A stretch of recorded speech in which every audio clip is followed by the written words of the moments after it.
Les déviations racontent l'histoire de celles et ceux qui ont changé de vie. Pour nous suivre et ne rien manquer de l'actualité de notre média, rendez-vous sur notre site, abonnez-vous à notre chaîne YouTube, notre page Facebook, notre compte Instagram et notre podcast sur toutes les plateformes d'écoute habituelles. Écrivez-nous, parlez des déviations autour de vous et dites-nous que vous nous aimez. Les Déviations est un média indépendant et nous avons besoin de votre soutien. Tout de suite, un nouvel épisode, une nouvelle histoire, une déviation. Il y a 2 ans et demi, on a eu en développement une émission sur les sages-femmes qui n'a pas vu le jour malheureusement, mais donc j'ai dû infiltrer, encore une fois, l'univers des sages-femmes. Et la maternité, moi, c'est toujours un sujet qui m'a passionnée. Voilà, j'ai ça en moi, de base. Mais alors, du coup, l'univers des sages-femmes, c'était génial. Moi, j'ai adoré. Donc, j'ai rencontré plein de sages-femmes qui m'ont parlé de leur métier, de leurs histoires personnelles et puis des histoires de leurs patientes, de comment elles travaillent avec elles. Mes enfants grandissaient, ma fille avait 4 ans, donc c'était plus un bébé.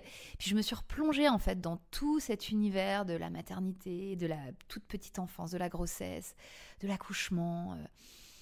Et ça a réveillé ce truc qui était là, qui était pas très enfoui, et je me suis dit, mais qu'est-ce que j'aime ça en fait ? Qu'est-ce que j'aime écouter ces femmes, rencontrer ces sages-femmes, qu'elles me parlent de tout ça. Je pouvais rester des heures avec elles, à les interviewer.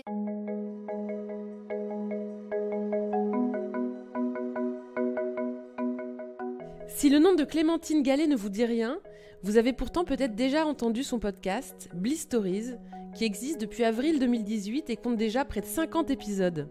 Bliss se définit dès son générique comme le premier podcast qui parle de maternité autrement. Et effectivement, le format podcast prête particulièrement bien à ces histoires de femmes qu'on écoute comme les confidences d'une amie proche, entre déculpabilisation, réalité crue et vérité qu'on n'ose se dire qu'au-delà d'un certain stade d'intimité.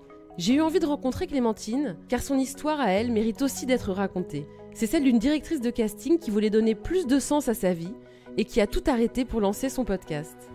Et elle le dit elle-même, c'est un concept qui réunit tout ce que j'aime, ce que je sais faire, et en plus qui est utile à d'autres. Bonjour Clémentine. Bonjour Laurence. Avant de lancer Bliss Stories, tu as plutôt travaillé en télé, mais j'aimerais qu'on remonte encore un peu plus loin parce que je pense que les auditeurs qui vont écouter ce podcast aimeraient en savoir plus sur toi. Donc d'où viens-tu ? Où es-tu née et qui es-tu ? Alors, on va remonter quelques années en arrière. Moi, je suis une Parisienne pure souche, née à Paris. J'ai grandi à Paris toujours. J'ai fait toutes mes études à Paris. Toute ma famille est parisienne. C'est assez rare, d'ailleurs. On est vraiment des purs Parisiens. Je suis née à la frontière entre le 13e et le 5e, à la Pitié-Salpêtrière. Énorme maternité à l'époque qui d'ailleurs pratiquait la péridurale. Et c'était presque les débuts de la péridurale, enfin bon, c'est une autre histoire. Et j'ai grandi tout à côté, rue Buffon, dans le 5e, en face du Jardin des Plantes. Une enfance bénie et très privilégiée, voilà, avec une maman qui travaillait pas beaucoup, qui s'est beaucoup occupée de nous. On était à l'école en face du Jardin des Plantes, donc le Jardin des Plantes était notre petit square de quartier, tu vois, ce qui était plutôt pas mal. Moi, je suis l'aînée d'une fratrie de 4. J'ai un frère qui a 2 ans et demi de moins que moi et puis un peu plus tard mes parents ont voulu faire un petit 3e et on a eu des sœurs jumelles et ça c'était la plus belle aventure en tant que grande sœur, d'avoir des petites sœurs jumelles qui ont 10 ans d'écart avec moi, donc je m'en suis énormément occupée. Voilà, donc moi j'ai grandi dans ce 5e arrondissement, voilà, très, très bourgeois, très agréable, très, très préservé. Pendant 20 ans, on est resté là-bas. Puis voilà, j'ai fait des études pas très poussées. J'ai eu mon bac, après je suis partie à la fac. Et assez rapidement, j'ai voulu faire une école de cinéma. Parce qu'en fait, il faut savoir que moi, toute ma famille est dans ce milieu de l'audiovisuel. J'ai un papa qui est réalisateur de télévision, une maman qui a été présentatrice à la télévision pendant des années qui était aux chiffres et aux lettres, qui était Madame Chiffre. Il y en a beaucoup de ma génération qui regardaient cette émission avec leurs grands-parents ou leurs parents. Voilà, c'était celle qui mettait les chiffres, tu vois, sur le tableau là et qui annonçait les chiffres. Donc elle a fait ça pendant presque 20 ans en fait. Elle a commencé, elle était enceinte de moi et elle a arrêté. Mes sœurs avaient 2 ans, quoi. Donc c'était une petite célébrité locale à l'époque où la télévision n'était pas du tout ce qu'elle est aujourd'hui. Donc, nous, on allait sur les plateaux de télé. J'ai grandi sur des plateaux de télé. Entre mes 2 parents, en fait, on était tout le temps fourrés là-bas. C'était rigolo, quoi. Donc voilà, donc moi, la télé, ça a toujours été quelque chose qui a fait partie de ma vie, en fait. Mes parents étaient intermittents du spectacle. Et donc, moi, ce milieu de l'image m'attirait, mais je voulais pas faire comme eux. Et puis surtout, je voulais pas avoir de piston, je voulais pas qu'ils me facilitent la tâche, surtout pas. Et puis même, je n'avais pas spécialement envie de bosser avec mes parents, quoi. Voilà, je voulais tracer ma route toute seule. J'étais très cinéphile et je le suis toujours. Et je me suis dit, je vais plutôt m'orienter vers le cinéma. Mon père en a fait pendant des années avant de passer réalisateur de télévision. Mais on a beaucoup regardé de films avec lui. Et il a un peu construit ma culture aussi cinématographique. Et voilà, donc j'ai eu envie de faire une école de cinéma pour en apprendre un peu plus et puis peut-être bosser un peu dans ce milieu. Et puis j'ai eu de la chance, j'ai fait des bonnes rencontres au bon moment. Très vite, en fait, j'ai intégré des équipes de tournage.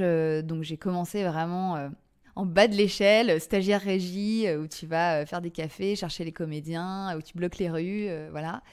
Et puis tout de suite, j'ai adoré ça. Et tout de suite, c'était des gros tournages. C'est-à-dire que j'ai travaillé sur des téléfilms, notamment avec José Dayan, où il y avait des castings incroyables avec Depardieu, Jeanne Moreau. Enfin, c'était tout de suite des vrais plateaux comme on en rêve, en fait, quand on est jeune. On se dit, OK, bon, tu fais du cinéma, tout de suite, tu bosses avec Depardieu. C'est quand même trop la classe, quoi. Tu vois, tu peux approcher ces monstres sacrés. Un plateau super énorme avec des costumes, des décors d'époque. Enfin, ça m'a évidemment tout de suite énormément plu. Et voilà, je me suis dit, c'est ça que je veux faire. Donc, j'ai terminé mon école, mais je suis vite... en fait, j'ai beaucoup plus appris en un tournage qu'en 2 années d'école. Donc je me suis dit, bon, je vais arrêter de faire raquer mes parents des fortunes, cette école, et puis je vais apprendre sur le tas, quoi. Et c'est ce que j'ai fait. Donc j'étais très jeune, hein, j'avais 22 ans, et j'ai fait des stages, et très vite, je me suis rendue indispensable, en fait. J'ai compris qu'il fallait que je me rende indispensable pour avoir du boulot. J'ai accepté les plus basses besognes, et je me suis vraiment donnée. J'ai très peu dormi, j'étais très, très investie, très passionnée. Et puis, j'ai monté petit à petit les échelons, voilà. Donc, je suis passée de stagiaire à assistante, puis je suis passée à la mise en scène, surtout. J'ai quitté l'équipe régie pour passer à l'équipe mise en scène, et là, la mise en scène, on est vraiment l'assistant du réalisateur ou de la réalisatrice. Et on est donc au plus près de la direction d'acteurs et de la mise en scène et des loges et des comédiens et tout. Et moi, c'est vrai que c'est des années que j'ai adorées. Alors, j'étais jamais chez moi, j'avais des horaires, c'était n'importe quoi. Les équipes de tournage, ça devenait mes meilleurs amis, ma famille pendant le temps du tournage. Et c'était comme des grandes colonies de vacances. Mais j'ai adoré ça. Et puis, j'ai travaillé avec des réalisateurs et des réalisatrices passionnants. Donc, voilà, j'ai fait ça pendant à peu près 10 ans. J'ai pas voulu... après passer à la réalisation ou quoi, parce que j'avais pas ça dans les tripes. Et puis surtout, j'avais envie de me construire moi personnellement, en fait. Et puis je me suis rendu compte que c'était pas facile d'avoir une vie de famille stable dans ce milieu. Parce qu'en fait, enchaîner les colonies de vacances, ça ne facilite pas la stabilité. Donc, c'est là que j'ai eu envie de bifurquer en me disant, bon, je vais trouver quelque chose de plus sédentaire. Donc, la télévision. Voilà, parce que c'était sa petite sœur, en fait. Alors d'habitude, c'est plutôt les gens de télé qui rêvent de faire du cinéma. Donc on me disait, mais qu'est-ce que tu fais, mais t'es folle. Pourquoi tu vas te mettre à faire de la télé alors que t'as possibilité de faire des films fantastiques. Je dis, ouais, mais en fait, moi, là, c'est bon. J'ai vécu ça pendant 10 ans. J'ai adoré ça. J'ai envie d'autre chose, là. En fait, il y a eu un film qui a été assez marquant, qui est le film sur lequel j'ai rencontré l'homme qui partage ma vie aujourd'hui. On a eu une histoire sur un tournage. C'est quel film ? Alors en plus, c'est marrant que tu poses cette question parce que le film était vraiment, comme qui dirait, annonciateur de la suite. C'est un film qui s'appelle On va s'aimer. Voilà, donc je ne l'invente pas. C'est un film d'Ivan Calberac avec Gilles Lelouch, Mélanie Doutet, Alexandra Lamy. On s'est bien marré à faire ce film et on s'est rencontrés sur ce tournage. Et voilà, je me suis dit, ok, bon bah, ce mec-là, je pense que c'est l'homme de ma vie et donc j'ai envie de construire. Voilà, donc ça a aussi aidé dans ma décision d'arrêter les tournages et d'arrêter cette vie un peu décousue. Et en fait, moi, j'avais prévu de partir à New York après ce tournage pour justement réfléchir. En fait, ça faisait très longtemps que je voulais partir à New York pour m'installer là-bas pendant 1 an et faire un petit point avec moi-même. et donc, je suis partie alors qu'on venait de se rencontrer. Je lui ai dit, écoute, voilà, moi, je pars, tu me suis pas. Moi, ça me ferait très plaisir que tu me suives. On y va. Enfin, voilà. Donc, moi, je suis partie. Il est venu me voir très souvent pendant l'année. Et moi, cette année new-yorkaise a été un moment où moi, je bossais en fait dans une boîte de prod française là-bas et je bidouillais, je les aidais sur plein de trucs. C'était une boîte de prod exécutive en fait. Tu avais quel âge à l'époque ? J'avais 25 ans. Et donc New York, avec tout ce que propose cette ville et toutes les vibrations qu'il y a dans cette ville que je connaissais déjà très bien, mais là où j'ai vraiment pu avoir une vraie vie professionnelle et sociale là-bas et qui était fantastique. Et là-bas, j'ai développé en fait un pilote d'émission qui a été produite par la boîte où je travaillais. Et c'était super. J'aurais pu d'ailleurs potentiellement rester là-bas. Je me le dis de temps en temps. Je me dis, si j'avais choisi de vivre, de rester vivre là-bas. Et puis en fait, la France me manquait, Paris me manquait, mes potes me manquaient. Donc je suis rentrée au bout d'1 an avec donc cette émission sous le bras qui existait quand même. Et puis après, en rentrant de New York, j'ai commencé à travailler donc dans des boîtes de prod à Paris. Donc j'ai bossé chez MK2, qui développait une section web, où j'ai développé plein de trucs. Et en fait, avec ce petit pilote là, cette petite émission que j'avais faite à New York, j'en ai parlé à droite à gauche et je ne sais plus comment, je me suis retrouvée à passer un casting pour une émission pour la chaîne Voyage, qui lançait une émission très semblable à celle que j'avais faite à New York et qui cherchait des incarnantes, en fait, des filles pour être devant la caméra. Ça s'appelait Girls in the City. Et donc, on était 4 filles et de 4 nationalités différentes et on parcourait le monde à la recherche des bons plans. En gros, c'était une fille dans une ville. On était avec une petite caméra et on était nous-mêmes filmés. Et on allait dans les meilleurs restos, les meilleurs hôtels, les galeries d'art, les bons spots, quoi. Donc, autant te dire que c'était canon. Et alors moi j'étais donc la parisienne / anglophone parce que l'anglais est la seule langue que je parle couramment. Donc ils m'ont envoyé beaucoup aux États-Unis, mais aussi à Tel Aviv, en Angleterre, en Irlande, en Écosse. On a fait 9 ou 10 destinations. Donc c'était des gros épisodes, c'était des 52 minutes et où j'étais à l'antenne en fait pendant 1 heure à rencontrer des gens, à leur poser des questions, à faire des interviews, quoi. Et c'était chouette. Franchement, j'ai adoré cette année que j'ai passée à faire cette émission. Et puis après, l'émission s'est arrêtée et j'ai réintégré une boîte de prod pendant quelques années, qui était géniale, où je me suis éclatée. J'ai passé des très belles années. Et à ce moment-là, j'ai fait une rencontre avec une productrice avec qui j'ai eu un vrai coup de cœur humain, mais de toute façon, ça marche beaucoup comme ça dans ma vie. Et on s'est beaucoup plu. Elle démarrait en tant que productrice à la télévision. Et moi, je bossais dans le bureau d'à côté, tu vois, mais je faisais pas du tout... je faisais de la production, à proprement parler. Et puis un jour, on déjeunait et elle me dit, mais t'as jamais pensé à faire du casting ? J'ai eu du casting, non, pas spécialement, mais c'est-à-dire du casting de cinéma. J'en avais fait un peu du casting de cinéma. Ça m'avait pas du tout plu, les rapports avec les agents, tout ça, j'avais pas spécialement aimé. Non, elle me dit non, du casting de candidats de télévision. Tous les candidats que tu vois à la télé, dans les jeux, les émissions de télé-réalité, il faut les trouver, il faut les choisir. Et elle me dit, je te verrais bien faire ça. Je lui dis, ah bon, ah ouais, pourquoi pas, ouais, bah écoute, oui, je sais pas. Elle m'a dit, écoute, je sais pas, je te vois, je te vois bien faire ça, et si ça t'intéresse, moi je pars là chez M6 faire une émission, une nouvelle émission de cuisine. Bon, je sais pas du tout ce que ça va donner, mais si ça te tente, je t'embarque avec moi, et j'aimerais bien que tu sois ma directrice de casting. Donc je dis, mais enfin, t'es sûre, tu vas me mettre directrice de casting alors que je n'ai jamais fait ça. Elle me dit, non, mais t'inquiète, je suis sûre que tu vas faire ça très bien. Bon, enfin, je me retrouve avec elle dans les bureaux d'M6, mais 1 mois après, pour faire Top Chef, pour faire la première édition de Top Chef. Donc la petite émission de cuisine dont personne à l'époque évidemment n'avait entendu parler, c'était Top Chef. Et donc je me suis retrouvée du jour au lendemain directrice de casting de ce programme, sans avoir jamais fait de casting.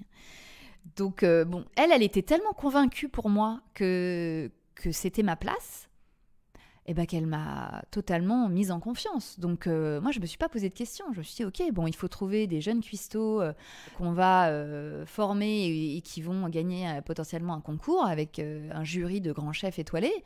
Ok, donc je me suis mise en quête de ces pépites, qu'on a été chercher dans leur cuisine. C'était de l'enquête en fait, à proprement parler, de l'enquête journalistique.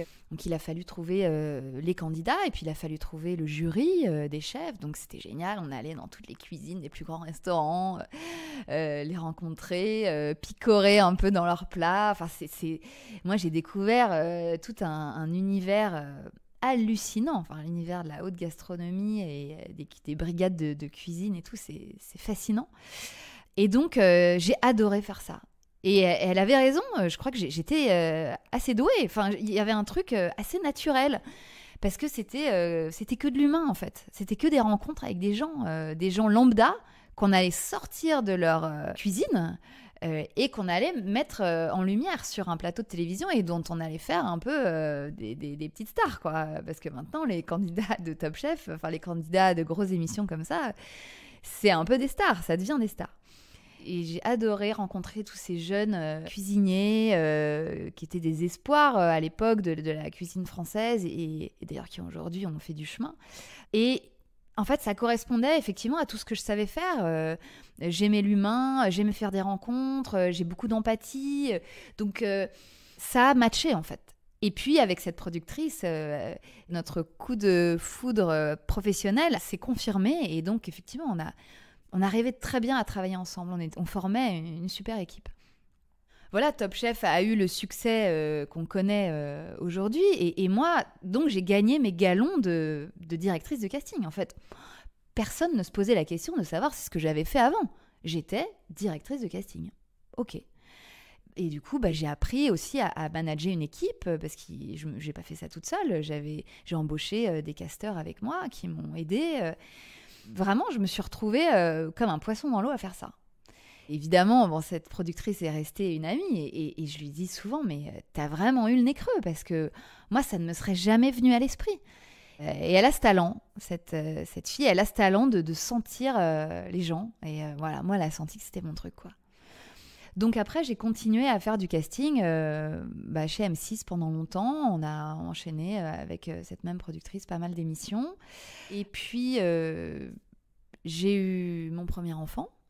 Donc en 2011, donc j'ai continué à bosser enceinte et tout. J'ai fait un petit break à ce moment-là. Et puis j'ai eu très vite un deuxième enfant. Donc voilà, là c'était des années où je continuais de bosser, mais j'étais intermittente, hein, donc c'était des contrats comme ça au coup par coup. Et puis à la naissance de ma fille en 2013, j'ai été débauchée par le groupe TF1, qui m'a proposé d'intégrer leurs équipes, mais en fixe en fait, à l'année. Alors que jusqu'à présent, j'étais vraiment en freelance, quoi. Donc je faisais 3 mois par-ci, 6 mois par-là. Et j'aimais bien d'ailleurs ce rythme de changer d'équipe, changer de bureau. Voilà. C'était une grande liberté aussi de pouvoir choisir avec qui on travaille, quand et avec qui. Et puis là, ils m'ont proposé d'intégrer le groupe, quoi. Et Pour moi, c'était très nouveau parce que j'étais pas du tout habituée à ça et donc j'ai pas mal hésité. Et à la fois, j'étais une jeune mère de famille de 2 enfants et mon mec, pour le coup, étant resté intermittent, lui continuait les tournages de cinéma. Je me suis dit que ça serait peut-être quand même pas mal de se sédentariser un peu et d'avoir des revenus un peu plus stables. Donc j'ai intégré TF1 Productions, donc qui est la filiale de prod de la chaîne, en 2013. Et là a démarré ma collaboration avec eux. Et j'ai fait ça pendant 6 ans, voilà, jusqu'à juillet dernier. Alors raconte-nous un petit peu comment ça se passe, comment ça s'est passé pendant ces 6 ans. En fait, j'ai découvert la vie de bureau avec des collègues qu'on a toute l'année, un bureau fixe, une ligne téléphonique fixe, la cantine, la salle de sport, la cafette, le parking. Enfin, c'est vrai que c'était très nouveau pour moi, mais c'était un moment de ma vie où c'était parfait en fait, où ça m'allait très bien. Et puis, au sein de cette structure, au sein de TF1, il y avait aussi 1000 projets super excitants. Donc ça combinait à la fois la stabilité financière et plein de projets de casting sur des émissions très variées et avec une équipe très sympa. En fait, j'étais directrice des castings chez TF1 Prod, donc je m'occupais, je manageais en fait toutes les équipes de casting des émissions qui nécessitaient des candidats. Et qui était produite par TF1 Prod. Ce qui n'est pas toutes les émissions diffusées par TF1, attention, parce que sinon ça aurait été vraiment beaucoup trop pour une seule personne. Mais TF1 Prod donc, produit certaines émissions diffusées par le groupe TF1. Et donc moi je m'occupais de ces programmes-là. Et donc c'était génial parce qu'en fait j'avais un peu ma petite entreprise dans la grosse. C'est-à-dire que l'unité casting dans des chaînes comme celle-là, c'est assez conséquent parce qu'il y a beaucoup de programmes toute l'année, des choses très variées. Ce qui était formidable, c'est qu'ils m'ont laissé une totale liberté. Donc, je choisissais mes équipes, je les manageais comme je le voulais. Donc ça, c'était génial parce que moi, j'ai besoin de travailler dans un climat de confiance avec les gens avec qui je travaille. Et c'était le cas. Et ça a bien fonctionné, quoi. Voilà, moi qui étais un petit peu frileuse au début sur le boulot fixe, en fait, ça m'a convenu pendant toutes ces années et j'ai passé de très belles années avec, je te dis, en faisant des choses vraiment, en passant d'une émission de cuisine à une émission de dating, à une émission d'aventure, à une émission à des compétitions diverses et variées. Donc, encore une fois, à être vraiment dans l'humain, quoi. Dans tout ce qu'il a de plus génial et de plus hallucinant et de plus surprenant. Voilà, Et donc, voilà, donc ce concept d'aller chercher des gens anonymes pour les mettre en lumière, j'ai toujours adoré ça. Et puis, c'est marrant parce qu'en fait, la diversité des programmes, à chaque fois que tu démarres une nouvelle émission, tu découvres un nouvel univers. Je t'en parlais tout à l'heure pour Top Chef, où j'ai découvert le milieu de la cuisine. Bon, bah là, une année, on a fait une émission sur les entrepreneurs. Et j'ai découvert le milieu des entrepreneurs. Et donc, forcément, quand tu cherches des candidats, tu te mets à fond. Enfin, tu te documentes, tu cherches sur Internet, sur Instagram, sur tous les réseaux possibles et imaginables. Donc, tu es un peu infiltré, en fait, dans le réseau. Et ce milieu de l'entrepreneuriat a remué quelque chose dans ma tête. Je me suis dit, tiens... c'est fou ces gens quand même qui sont à leur compte, qui ont une idée géniale et puis qui en font un métier en fait et un business. Bon, puis il y a une petite graine qui s'est plantée dans ma tête. J'ai adoré faire ce casting d'ailleurs. J'ai fait des rencontres géniales avec des gens passionnants, donc des jeunes entrepreneurs, mais aussi des business angels, enfin vraiment des gens très éloignés de tout mon univers audiovisuel, média, divertissement, tout ça. Et des gens vraiment qui, moi, m'ont assez fascinée. Et c'est, je pense, vraiment à ce moment-là que j'ai commencé à me dire, tiens, et si moi, j'avais aussi peut-être l'âme d'une entrepreneuse ? Et si moi aussi, je faisais quelque chose par moi-même, pour moi, avec un projet vraiment qui vient de mes tripes, en fait. J'ai commencé à brouillonner un peu des trucs, des idées très variées, très loin d'ailleurs de ce que je fais aujourd'hui, mais voilà, de les mettre en fait, de les poser noir sur blanc, ça les faisait exister en fait. Et puis il y a 2 ans et demi, on a eu en développement une émission sur les sages-femmes. Qui n'a pas vu le jour malheureusement, mais donc j'ai dû infiltrer, encore une fois, l'univers des sages-femmes. Et la maternité, moi, c'est toujours un sujet qui m'a passionnée. Voilà, j'ai ça en moi, de base. Mais alors, du coup, l'univers des sages-femmes, c'était génial. Moi, j'ai adoré. J'avais jamais bossé sur Baby Boom, qui était mon émission phare, évidemment, à l'époque. Donc là, de travailler là-dessus, c'était super. Donc, j'ai rencontré plein de sages-femmes qui m'ont parlé de leur métier, de leurs histoires personnelles et puis des histoires de leurs patientes, de comment elles travaillent avec elles. Et puis je me suis replongée. Moi, mes enfants grandissaient, ma fille avait 4 ans, donc c'était plus un bébé. Puis je me suis replongée en fait dans tout cet univers de la maternité, de la toute petite enfance, de la grossesse, de l'accouchement. Et ça a réveillé ce truc qui était là, qui était pas très enfoui, mais...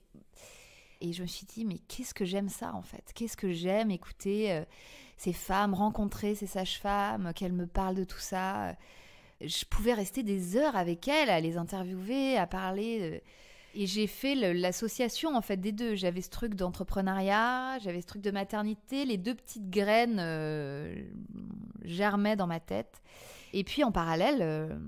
je suivais pas mal de gens sur les réseaux sociaux, sur Instagram notamment. Du coup, je suivais pas mal d'entrepreneurs. Et les entrepreneurs, il y a 2 ans, se sont mis à écouter des podcasts. Beaucoup. Et se sont mis à communiquer là-dessus. Et donc, moi, en les suivant sur Instagram, j'étais influencée, évidemment, puisque ce sont des influenceurs. Donc, ils m'ont influencée et ils m'ont fait découvrir ces podcasts, ce média-là. Donc, je me suis mise à écouter des podcasts d'entrepreneurs parce que je voulais comprendre, en fait. Je voulais comprendre comment on faisait pour monter sa boîte et comment ça se passait, en fait, pour monter un projet de toutes pièces. Donc, je suis devenue boulimique de podcasts, surtout dans le milieu entrepreneuriat. Et j'étais de plus en plus, on va pas se mentir, active sur Instagram. Voilà, donc... et à suivre des mamans, des entrepreneuses mamans, en France, à l'étranger, un peu partout. Bon. Et un jour, une fille que je suis depuis longtemps, qui est une Américaine expatriée en Australie, qui a une vie tout à fait fascinante, avec 5 enfants sublimes qui font du surf toute l'année. Ils vivent à peu près pieds nus dans des vêtements en lin sublimes. Bon, tu peux imaginer le compte Instagram. Et cette fille, j'avais suivi tout son tour du monde, sa vie de famille et tout. Un jour, je me souviendrai toujours, je rentre du boulot, je suis sur le périphérique, bloquée dans les embouteillages, mais vraiment bloquée, quoi, à l'arrêt. Et donc, je scrolle mon Instagram et je tombe sur un post de cette fille qui dit tiens, si ça vous amuse, j'ai raconté mes accouchements au micro d'un podcast sur la maternité. Si ça vous amuse, allez écouter. Donc, moi, je lui ai dit, non, mais Courtenay, elle s'appelle Courtenay. Je dis, mais Courtenay, évidemment que je vais écouter. Moi qui suis fan de toi et fan de podcast, donc je clique. Et là, je suis donc sur le périph'. Il est 19h30. Je suis à la bourre pour récupérer mes enfants et pour libérer la nounou. Donc, je suis dans un état de stress intense. Et là, la voix de Courtenay remplit l'habitacle de ma voiture. J'ai l'impression qu'elle s'assied à côté de moi. Et qu'elle me raconte sa vie, et qu'elle me raconte mais sa vraie vie, c'est-à-dire pas la vie d'Instagram. Elle me raconte comment s'est passé son parcours de maman, son désir d'enfant, ses 5 grossesses, ses 5 accouchements. Et je me rends compte que cette fille, dont la vie sur Instagram est absolument parfaite, en fait, elle est comme moi et comme nous toutes, et qu'en fait, elle a eu des galères, qu'elle a eu des complications, que ses grossesses et ses accouchements ne se sont évidemment pas passés de manière idyllique. Et je suis évidemment complètement happée par son récit, qui dure une bonne heure, et qui me fait passer tout mon trajet d'embouteillage, je le vois même pas passer en fait. Et je me dis, mais c'est fantastique en fait, ce concept de raconter... de raconter sa grossesse et son accouchement. J'adore. Donc, je rentre chez moi, je libère la nounou, je couche les enfants. Et je me mets sur Internet et je cherche podcast grossesse, podcast accouchement. Je me dis, ça doit forcément exister en France. Il y a plein de podcasts, j'en écoute plein, il y a forcément ça. Donc je cherche un peu fébrilement et rien. Mais rien. Donc je me dis, c'est pas possible. Donc je cherche. Vraiment, je fais des grosses recherches et je ne trouve rien. Et là, ce soir-là, je me dis, ok, mais je vais le faire. C'est moi qui vais le faire. Si ça n'existe pas, il faut que ça existe en France. C'est trop génial. C'est un truc qui devrait arriver dans toutes les oreilles de toutes les femmes, en fait. C'est informatif, c'est bourré d'émotions. Ça fait découvrir des parcours de vie, des histoires de vie extraordinaires. Ça se prête merveilleusement bien au support podcast, parce qu'on a le temps d'écouter tous les détails d'une grossesse et d'un accouchement, que c'est une écoute choisie, le podcast. Donc, a priori, les gens qui vont écouter ça sont intéressés par le sujet et par la nana qui va raconter son histoire. Donc, je me dis, ok, c'est fantastique, et c'est fantastique que ça n'existe pas, parce que du coup, je vais le faire. Et elle est là, en fait. Elle est là, mon idée. Je sais faire des interviews, je sais trouver des bons candidats, a priori, puisque c'est quand même mon métier de tous les jours. Le sujet de la maternité me passionne, donc je ne serai jamais lassée. En tout cas, il me faudra un certain temps pour être lassée. Ok, j'y vais. Donc, je crois, le lendemain, je commandais un micro sur Internet. Le surlendemain, je me formais à un petit logiciel de montage, parce que j'avais l'habitude de monter aussi beaucoup de vidéos. Bon, là, j'ai monté du son, quoi. Fallait monter du son plutôt que de la vidéo, mais je savais faire. Et j'ai commencé à réfléchir au concept, quoi, au concept global, au logo, au titre, à qui j'allais interviewer. Et j'ai très vite pensé ça comme un truc assez global, un peu comme une marque, en fait. Je m'en rends compte là, maintenant, après. Sur le moment, j'étais pas du tout là-dedans. Sur le moment, il y avait surtout une urgence de le faire, en fait, vite. Parce que je voyais bien que le podcast était en plein boom. Je voyais bien que sur les réseaux sociaux, les mamans, ça marchait très très bien, et qu'il y avait un gros engagement des mamans sur Insta. Je me suis dit, si c'est pas moi qui le fais, quelqu'un d'autre va le faire. Donc, vas-y, fonce. Donc voilà. Donc, il a fallu faire tout ça en parallèle de mon boulot, puisqu'il n'était pas question, évidemment, d'arrêter. C'était un side project, comme on dit, sous-marin. D'ailleurs, au début, j'en ai pas trop parlé au bureau. Je faisais ça le soir, quand j'entrais, quand j'avais couché les enfants. Donc, j'ai perdu quand même beaucoup de sommeil et de vie sociale, faut le dire. Mais ça m'allait, en fait, parce que j'étais tellement portée par mon truc. Il y avait une espèce d'évidence et d'urgence que... je me suis pas posé la question, en fait. Et puis, les heures de sommeil, je me suis dit, je les rattraperai plus tard. Et voilà. Donc, je me suis lancée vraiment à fond, tête baissée là-dedans. Je me suis très vite dit qu'il fallait un angle très fort. C'est pour ça que j'ai décidé de ne traiter que la grossesse et l'accouchement, et de ne pas aller vraiment plus loin. C'est-à-dire que dans mon podcast, on peut évoquer l'éducation ou la petite enfance, ou bon... Mais globalement, quand même, je m'arrête aux 3 mois de l'enfant, quoi, ou à la fin de l'allaitement. Au début, quand il a fallu trouver les mamans, moi j'étais un peu terrifiée à l'idée de contacter des femmes que je ne connaissais pas. Donc j'ai demandé à ma cousine et à une de mes meilleures amies de faire un peu cobaye. Il se trouve qu'elles avaient eu des histoires fortes. Il y en avait ma cousine a fait un bébé toute seule, et mon amie a vécu un premier accouchement en 1 heure, ultra rapide, très rock'n'roll. Et donc, je me suis fait la main, entre guillemets, avec elle, et avec ces 2 premiers épisodes qui, moi, me paraissaient bien, j'ai commencé, en fait, à contacter des inconnus, enfin, des filles que je connaissais sur Instagram, mais que je ne connaissais pas vraiment, quoi. Et puis, je me suis lancée. Donc, j'ai envoyé 10 mails à 10 nanas que j'avais très envie de connaître mieux, quoi. Dont j'avais envie de gratter le vernis Instagram, justement. Et puis, qui, par leurs écrits, me plaisaient bien. Et sur les 10 mails que j'ai envoyés, j'ai eu 9 réponses immédiates. Mais pas genre, oui, vas-y, on se voit bientôt dans 6 mois. Genre, oui, on se voit quand mon heure sera la tienne, en gros. Et je me suis dit, ah ouais, ok. Donc, en fait, les mamans ont très envie de parler. Il y a un besoin, il y a un vrai besoin.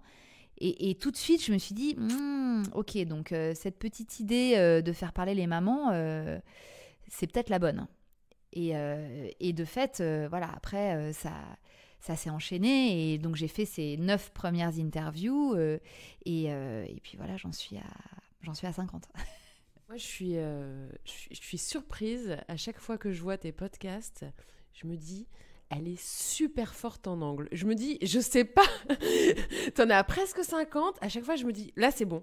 Elle les a tous. Elle peut pas en trouver un de plus. Et tu nous en sors un de plus à chaque fois. Il y a ton talent de journaliste pour anglais. Et alors, pour le casting, après, comment tu fais ?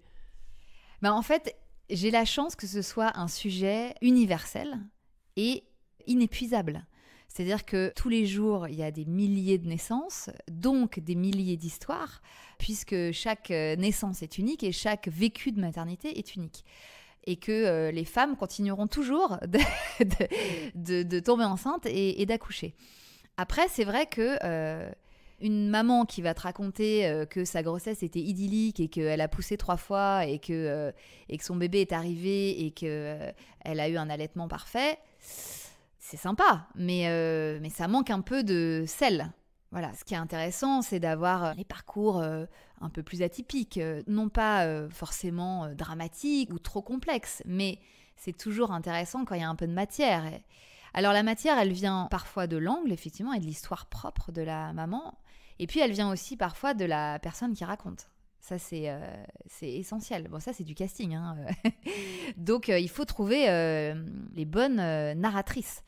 Donc, ça passe par des modulations de la voix, ça passe par un vocabulaire plus ou moins riche, ça passe par une sensibilité, ça passe par plein de choses, en fait. Et ça, j'ai du mal à te donner une recette parce qu'en fait... moi, je le sens très vite, mais parce que j'ai des années de ça derrière moi et puis que je suis sur Instagram du matin au soir et que sur Instagram, il se passe beaucoup de choses aussi.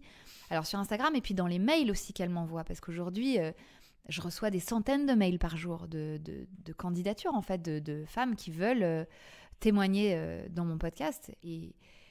Tous les jours, je me pince pour réaliser que c'est vrai, en fait, et que je reçois toutes ces histoires dingues dans ma boîte mail. En fait, tous les jours, je me dis que cette histoire, bon, depuis le début, elle est dingue parce que le podcast a eu le succès qu'il a eu, et puis tout de suite, ça a pris, et tout de suite, il y a eu une espèce de communauté qui s'est créée autour de ce projet qui a été dingue et très engagée, très bienveillante, très militante aussi. Et je trouve que par l'écrit aussi, on sent beaucoup de choses d'une femme et de son histoire. La manière dont elle raconte à l'écrit, en général, est assez révélatrice de la manière dont elle va la raconter à l'oral. Pour moi, c'est un filtre essentiel. C'est pour ça que je leur demande, parfois elles m'écrivent 3 lignes sur Instagram ou 3 lignes par mail, mais je leur demande de développer toujours pour sentir un peu mieux voilà, l'histoire, quoi. Les détails, l'histoire et la manière dont elle la raconte. Quels sont, parmi tous tes épisodes, les histoires qui t'ont le plus marqué, bouleversé ? C'est difficile de faire un classement, mais c'est vrai qu'il y a des interviews dont je suis sortie plus vidée que d'autres, voire complètement en larmes, hein, mais d'ailleurs en larmes avec la maman que j'interviewais. Enfin, je me cache pas de mes émotions, c'est des histoires bouleversantes. Elle pleure, je pleure, on pleure ensemble parce que ça fait du bien de pleurer et puis que c'est des histoires qui remuent beaucoup. Et puis que moi, je suis très émotive. Donc. La première, la plus marquante, c'est Nikki sur le deuil périnatal.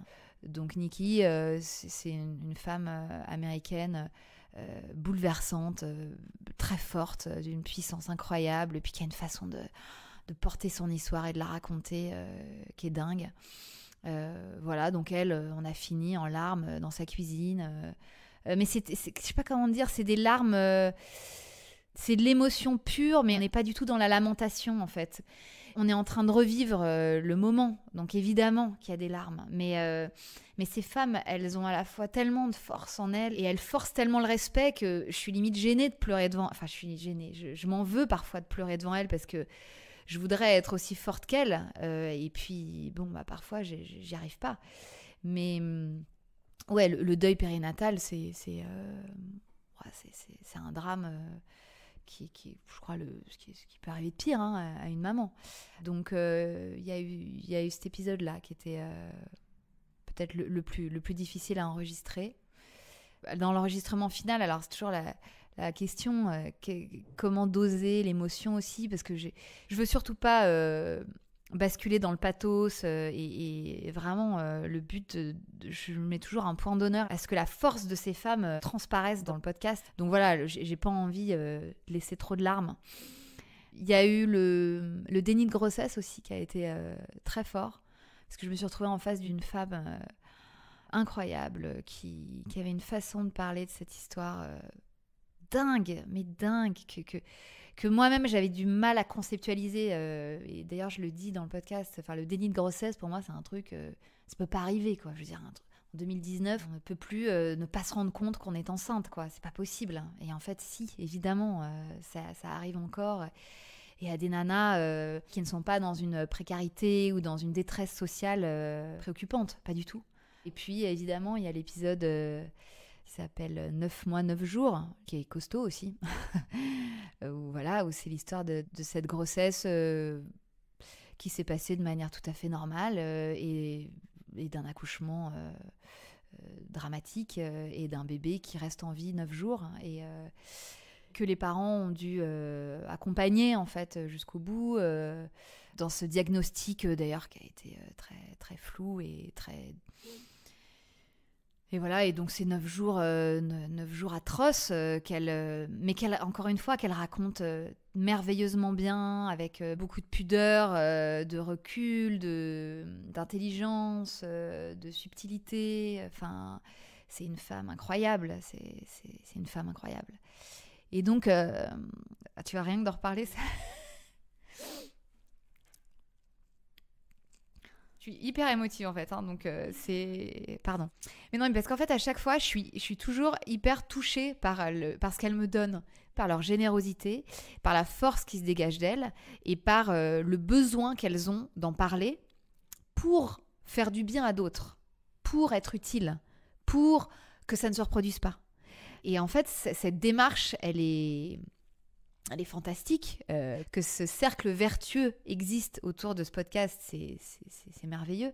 Et voilà, et à chaque fois, je me dis, putain, mais c'est... Merci, quoi. Merci de venir. Merci de le dire. Merci d'en parler avec autant d'intelligence. Et merci de me livrer tout ça, quoi. Ça change tout. Moi, je reçois des messages dingues de femmes qui me disent, grâce à tes podcasts, j'ai retrouvé espoir. Grâce à tes podcasts, j'ai eu des informations que j'avais trouvées nulle part ailleurs. Grâce à tes podcasts, je vais aller voir tel médecin qui, j'espère, va me trouver une solution.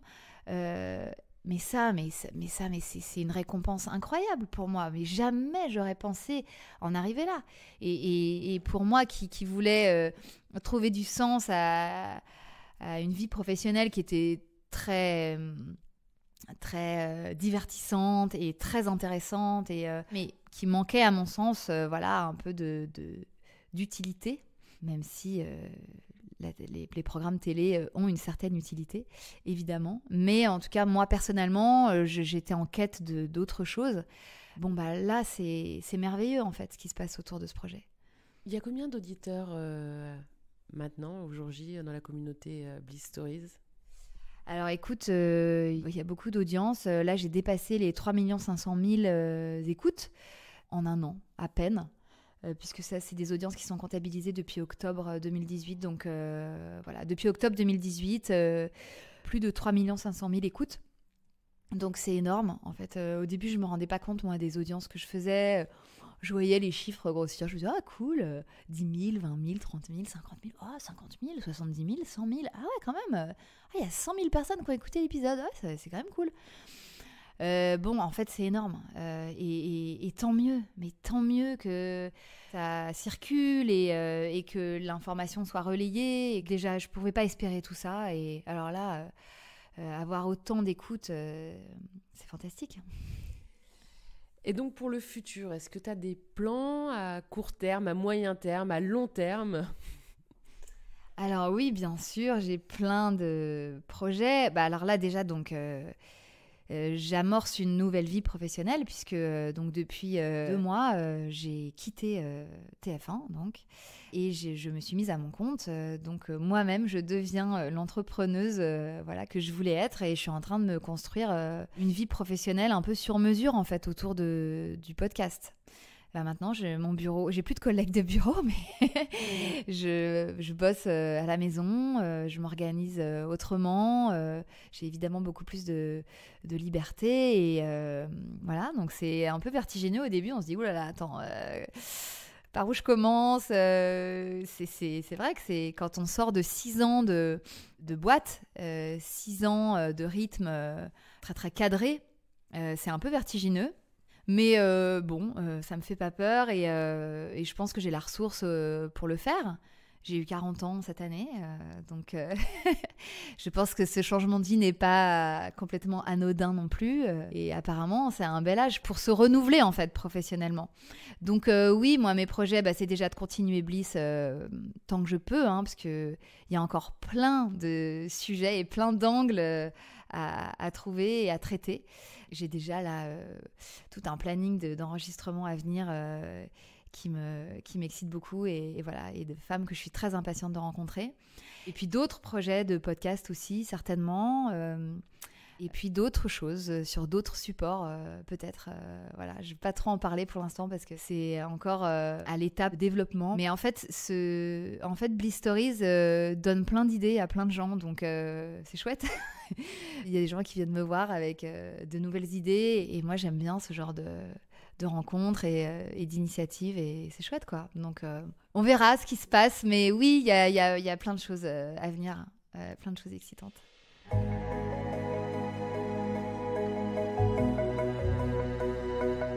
C'était un entretien mené par Laurence Velli et réalisé par Sydney Claazen pour Les Déviations en partenariat avec Grazia.